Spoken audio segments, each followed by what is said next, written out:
We're here today with Lise Edwards, the current co-founder of GenderAllies and former managing director of Oracle Women's Leadership. Good morning, Lise. Good morning, Jessica. Could you tell us about where you are today and what motivated you? Well, the motivation is really clear. GenderAllies is a collaboration of professionals working together to drive full partnership awareness in the enterprise and within the communities. We really are looking at ways to work with women, leaders who historically have held themselves back with barriers and or beliefs that have gotten them in the way of in the workplace themselves, as well as driving awareness, if you will, with men to engage and embrace a more collaborative, inclusive partnership. And we look at that as being an opportunity for us to really drive awareness in the workplace and within our communities.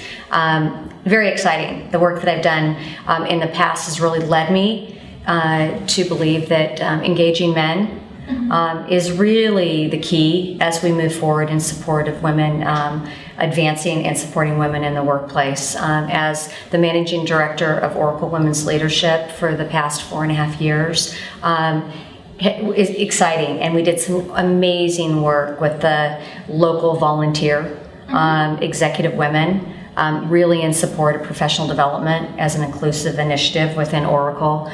However, that secret sauce, if you will, the missing link, is really the opportunity to engage men and bring them into full partnership to drive awareness in the workplace. That's great. And you had mentioned women holding themselves back and engaging men. One of the big topics going on in the United States is the lean in discussion, which has gotten people talking, and more importantly, talking about these issues. So where do you sit within this debate, and where does your organization sit? Well, let me just preface, I don't look at it as such a debate in and of itself. I mean, my hat goes off to Sheryl Sandberg, COO of Facebook, for really taking the opportunity to share her personal observations and her experiences and her stories, because that's really how we learn. And her focus on leaning in and encouraging women and men to lean in. Again, I believe in that focus around full partnership within our communities, our families, the workplace in and of itself. However, GenderAllies takes it a step beyond. We're really looking toward women, again, to help support men and share out what their needs are and what the opportunities for them, and as well as the contribution and values. And then men stepping up, if you will, becoming full partners, really meeting each other in the middle. And with that being said, we're looking at the opportunity for people of both genders to be all in, fully committed in the opportunity for full leadership in the workplace. And wonderful. And could you explain the benefits of full partnership and what that would mean to not only the individuals but an organization that embraces that value? Yeah, let me. If we don't have full partnership, if you will, we're leaving 50% of the workforce, at the door, right? So it just makes really good business sense to ensure that 100% of the workforce is utilized, right? With that being said, it creates an opportunity for diverse thought and perspective, stronger decision making, richer solutions, if you will, that in turn drive stronger productivity and innovation for the business. And to be honest with you, that's really very, very important to the bottom line when it comes down to doing business. It's really about aligning and ensuring that we are all contributing and adding value, ensuring that we collectively and individually are working at our full potential. Wonderful. And you're a huge advocate of supporting women in the workplace. Could you explain a little bit more about how important this is in the current generation and give some examples of ways that we can improve upon this and do this today? Yeah, well, of course, I'm a huge advocate of supporting men and women in the workplace, and I think some of the things that we're seeing in the workplace and paying more attention to really what and how we've evolved as people is really, the full partnership. We see more and more men and women in dual partnership, both working, two family incomes. We're looking at ways where, these companies are actually paying attention to, it's just not what we can do for the women, but really what we can do for the new lifestyle of men and women. So, obviously looking at ways where people can work remotely, paying attention to virtual opportunities, looking at ways to ensure that we're paying attention to the hot spots, if you will. And when I talk about hot spots, many of the meetings start at 8 a.m. Well, school starts close to that time. Let's pay closer attention to what we can help our workforce in getting their kids off to school, right? Really, the customer partners, they're not so dependent on how much time, if a person's at work at 6 or 8 or 10 or 11 p.m. at night, but really with the product that they contribute is all about. So ensuring that we have flexibility in our working arrangements as well. So these are some of the few things that I believe, some of those companies that are really great places to work, if you will, are modeling a behavior of a global workforce. So it affects both men and women. Wonderful. Where would you like to see women's leadership initiatives going over the next 15 years and more diversity inclusion initiatives in general going? Well, I think what we're seeing in the modeling of the initiative, for example, like Oracle Women's Leadership, or what we called OWL, was a great model of professional development. Not a nice to have, if you will, but really a way to align and support the business in and of itself.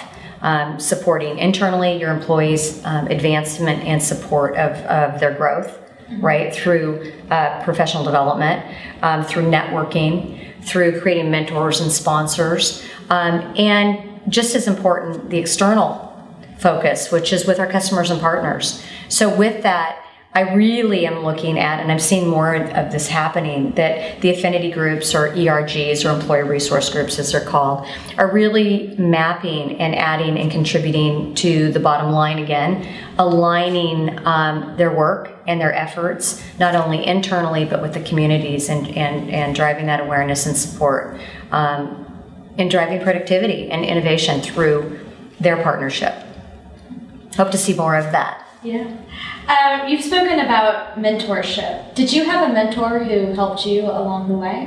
I've had many mentors, and I would really encourage folks that, most importantly, look for support. We can't do it alone.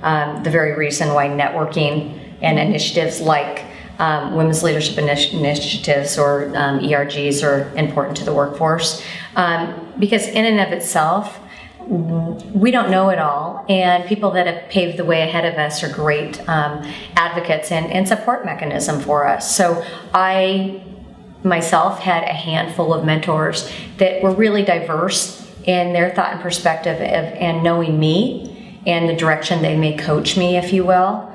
But I really would encourage that folks that reach out to a mentor, be prepared, understand what you're looking for, ensure that you are utilizing that time of the mentor effectively. And I think most importantly, as I've mentored others, help them understand what your contribution and value has added to them. It's really important. It's very full circle. So mentors are very, very important to all of us, supporting our advancement and or enrichment in our professional and personal lives. Do you have any advice for women seeking leadership roles today? It's a great question. Again, it goes back to the mentorship. I'd really advise that women reach outside of themselves, look for women to support women. We really need to do a better job in that space as well, as Madeleine Albright has shared, that there's a special place in hell for those women that don't support women. And we've all probably come across people that really don't know how to support one another. So ensure that, again, that we're reaching out for that support, that we're looking for those that can really guide us and support our efforts going forward, and maybe even share with us things we may not even see in ourselves. So organizations outside of your own company, right? There's a lot of great ways to give back outreach opportunities as well, and or looking for a sponsor is a great way to also gain support. And there's also opportunities. Many companies are looking at ways to build communities outside of their own walls, and cross-company mentoring is a great way to get a better lens and view of what's out there for your self-improvement and development. In your work, you've talked about the importance of supporting women during the talent life cycle. Could you speak to how companies could be more supportive across all elements of this chain? Yes, absolutely. The talent life cycle in and of itself is the ecosystem. It's really what can really attribute to the survival and the thrive, if you will, of a company. More and more the opportunities are there. More women are graduating from college today. And one of the things that can really help a company in support of that talent cycle of recruit, develop, and retain is to start at the very beginning, to ensure that their pipeline or their pool or slate of candidates as they start moving into the recruiting process is balanced, is evenly balanced if possible, but ensures that there are plenty of women to interview for those slots as well as men. Not just in specifics of balance for gender, but to ensure that they are able to hire the very best candidate for that position. So the more opportunity and the fuller your pool, the better that will be for you and your decision making of hiring the very best talent. And as you move into that advancement of that individual in the professional development piece we've talked about, in our conversations, Jessica, has really been that we want to ensure that after that recruitment process, that we ensure that employee is going to be able to thrive and contribute and add value individually and collectively in their work at your company. So, instilling great initiatives around opportunities for professional development is incredibly important for people to want to be a part of a company, to create that culture that is inclusive, right? And then in turn, that will, you're going to have an opportunity to retain them and get the very best out of them individually and collectively. You've brought up the importance of mentorship. Could you explain a little more about how women or men could foster a relationship with their mentor to benefit them in the workplace? Yeah, I'm a huge advocate of mentoring, if you will. And more importantly, I would say, informal mentoring. I've experienced programs that, they're kind of the Match.com, but we didn't have any, say in who we are mentored, either chosen as a mentee or a mentor.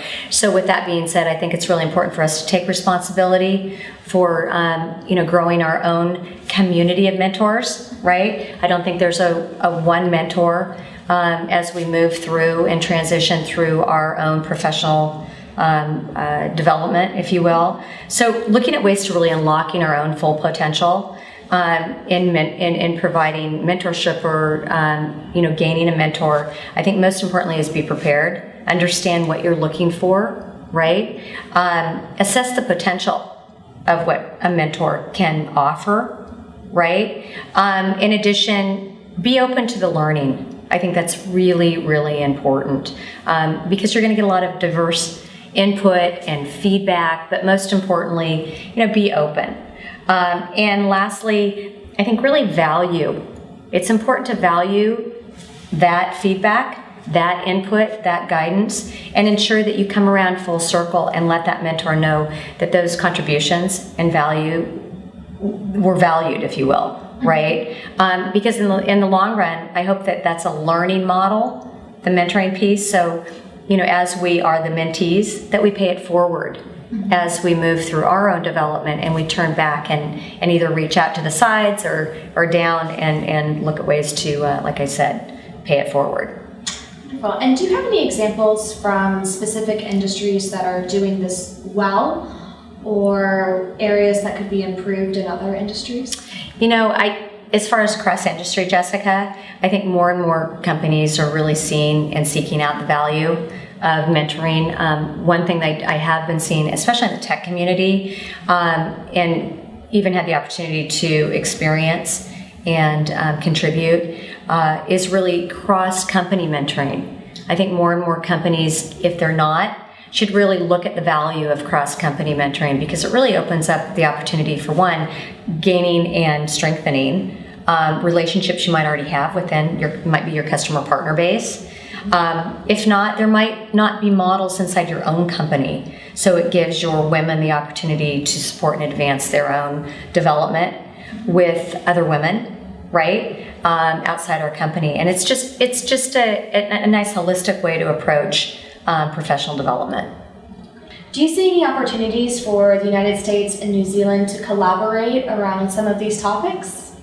Well, absolutely, because that ongoing collaboration of learning is so important, and how we can learn from one another. And wouldn't that be fabulous if we could kind of do a sample test of looking at ways where Auckland leadership, executive leadership, and let's just say the San Francisco Bay Area leadership could come together and create a project, if you will, maybe an all-in project where we look at opportunities for advancing women through full partnership and engaging men. I think there'd be some really neat learning, not only for those executives, but an opportunity for them to model and to share out the types of things that they would focus on.